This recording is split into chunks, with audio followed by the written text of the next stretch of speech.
I would like to introduce you to my bandsaw, Bessie. She's a Grizzly 0513X2 17-inch 2-horsepower bandsaw. She's awesome. I've probably had this bandsaw for about 6 years, I think, 5 or 6 years, and it's been really great. There's just one problem that I run into, and it's actually not a fault of the bandsaw, it's user error, but it can be kind of expensive. So you have your normal on-off button like you would expect, and you also have a tension handle on the back so that when the saw is not in use, you're able to release the tension. In general, there is some debate as to whether that's actually something that you need to do or not, given the construction of the way saws are built these days, especially the European style. One side of the argument is that they can handle that tension being on there all the time and it's not going to really hurt anything.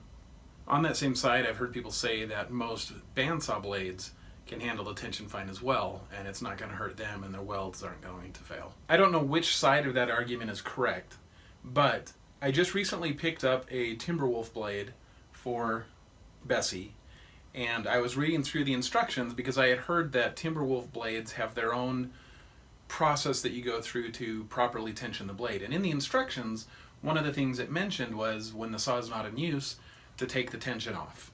That's easy enough to do. The sometimes difficult part of that, at least for me, is remembering to put the tension back on before you power on the saw. Over the last 6 years, there have been, I think, 2 instances where I had the tension off, didn't think to check, turned the power on, and ended up ruining a blade because it wasn't properly tensioned and it would derail, end up with a big kink, and I had to get rid of it. I had that happen once with a wood slicer blade from Highland Woodworking, and again with a no-name blade that I had that was a decent blade. I just can't remember the name of the company. Both of those were great blades actually, and they were both ruined by that simple mistake. So for today's project, I've thought up a simple device that I'm going to make and attach to the saw that hopefully will prevent me from making that mistake in the future. It's not going to help as far as remembering to take the tension off. It should eliminate me turning the saw on without tension and ruining another blade. So here we've got the start and stop switch, and the idea is I'm going to take this hardboard clipboard, I'm going to remove the clip portion, I'm going to cut it a little bit narrower, probably leave the height close to what it is. We're going to attach some hinges at the top. The hinge will be screwed into a small scrap of plywood that will have 2 magnets in it so that it can attach here without damaging the upper part of the saw. I'll spray paint the whole thing bright orange, and I'll probably put some text on it that says, "Hey dummy, check the tension before you turn this on." So then to turn on the saw, you'll have to lift the plate, hit start, and then go. My hope is that by having this plate in the way and being a bright color, that will remind me, check the tension first, then go ahead and use it. One thing I have to be careful about is the placement. So the start button, as is, has this rigid structure around it, and so if I have the plate over both buttons, if I need to hurry up and stop the saw, pushing on that plate will not be able to stop it. I don't want to cut a hole for the start button because then I can still push the start button without having to get the plate out of the way. So to get around that, what I'll do is have this board up high enough that it won't block access to the stop button. For step 1, we're going to take a 3/16 drill bit and drill out these rivets. I think they're just aluminum, so it shouldn't be that hard. Clip has been removed. Then on the table saw, I trimmed off the rivet holes.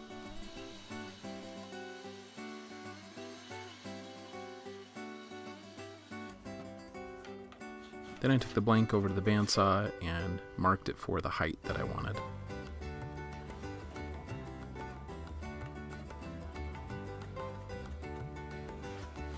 Trimmed the extra off on the table saw. Marked it for the width.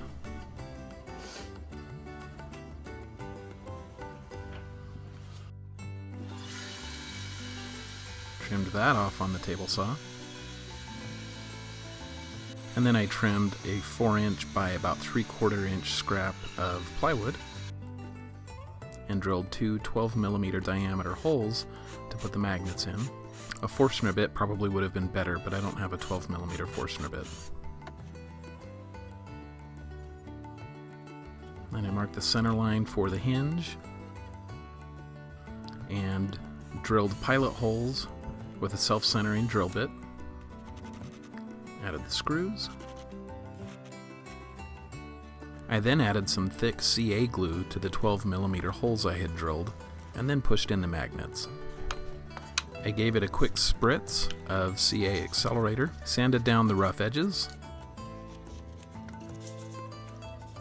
and then on the hardboard I rounded over the corners on an old file and sanded those down as well. Then I sprayed everything with a bunch of orange spray paint.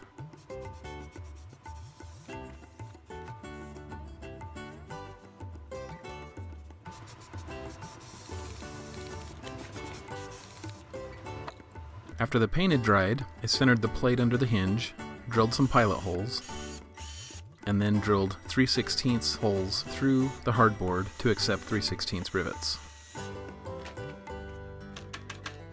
I pushed 3 3/16 aluminum rivets through the holes I had just drilled, and then using a $5 riveter that I picked up at Harbor Freight, I pulled and trimmed the rivets. Everything seems to move okay. Quick touch-up paint. Then I got out the label maker to make labels that have the reminder text that I want.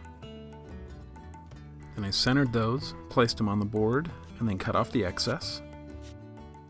Then I stuck it to the bandsaw, flipped it a few times to make sure it was smooth, powered on the bandsaw, shut it off, and hopefully no more kinked blades. See you next time.